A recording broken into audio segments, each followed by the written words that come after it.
it's not your personality that's creating your personal reality. It's your personal reality that's creating your personality. You're at effect of your environment, and your environment is actually controlling your thoughts and feelings. So if you said to me, well, I'm angry today because of this person, I'm upset because of this problem, then what you're really saying, just from an objective standpoint, that person or that problem is actually controlling how I think and feel.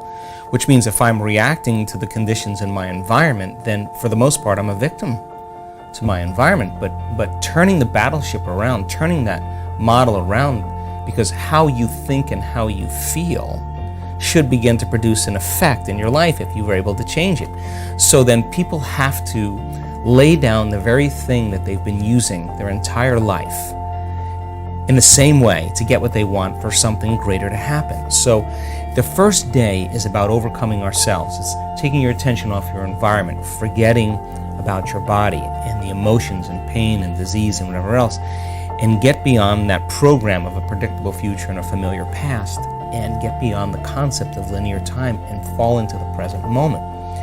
And that formula then has a biological effect in the brain and body that we can actually anticipate, expect, predict when we see a person starting to overcome themselves. And after looking at enough brain scans, I saw then that people were able to get beyond themselves to move into that creative state. So is that where creativity happens, when you separate yourself from yourself? Well, think about it. Have you ever sat at your computer writing an article or reviewing something or studying, and you look up and it's 2.5 hours later and you have no idea where time went?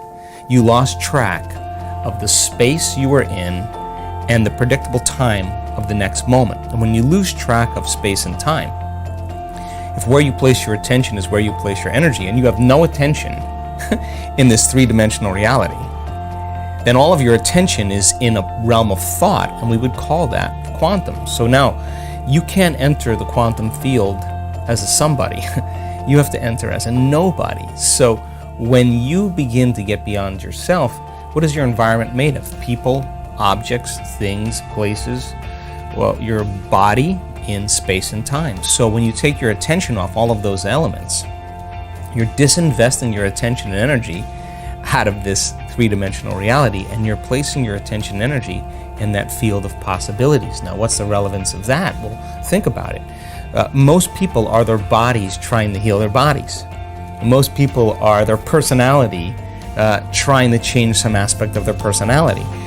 They're trying to create some new future event, but they're wrapped up in the routine and program of how they live their life in the same ways. Sounds ridiculous when you put it that way.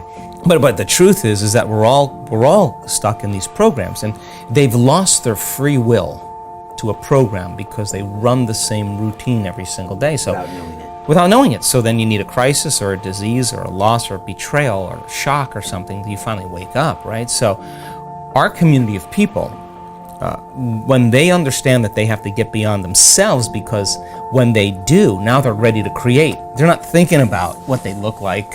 They're not thinking about what anybody else thinks about them. They're not thinking about how long it's going to take.